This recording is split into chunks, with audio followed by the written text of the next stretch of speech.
अस्सलाम वालेकुम नाजरीन, आप देख रहे हैं JN न्यूज़ और मैं हूं आपकी होस्ट रुबीना चौधरी। सबसे पहले नजर डालते हैं आज की अहम खबरों पर। ब्रेकिंग न्यूज़, तारीखी कामयाबी, खित्ते में अमन की नई उम्मीद। इस्लामाबाद मुल्तान, पाकिस्तान ने एक बार फिर आलमी सतह पर अपनी सफारती सलाहियतों का लोहा मनवा लिया।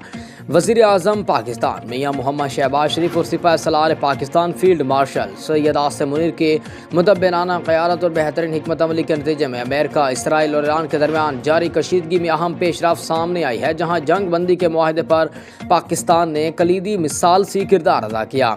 सिफारती ज़राए के मुताबिक पाकिस्तान की संजीदा और मुतवाज़िन कोशिशों ने न सिर्फ खत्ते को एक बड़ी जंग के ख़तरात से बचाया, बल्कि आलमी अमन के क़याम में भी एक मुस्बत और मुअस्सिर किरदार अदा किया। इस पेशरफ्त को आलमी बरादरी की जानब से भी सराहा जा रहा है, जबकि मुख्तलिफ ममालिक पाकिस्तान की क़यादत की तारीफ़ कर रहे हैं।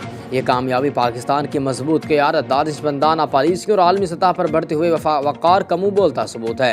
पाकिस्तान ने हमेशा अमन, इस्तेहकाम और भाईचारे का पैगाम दिया है और आज दुनिया ने एक बार फिर इस हकीकत को तस्लीम किया है। उन्होंने मज़ीद कहा कि पाकिस्तान की ये कामयाबी न सिर्फ खत्ते के लिए बल्कि पूरी दुनिया के लिए एक मुस्बत इशारा है, जिससे आलमी अमन को फ़रोग़ मिलेगा और कशीदगी में कमी आएगी।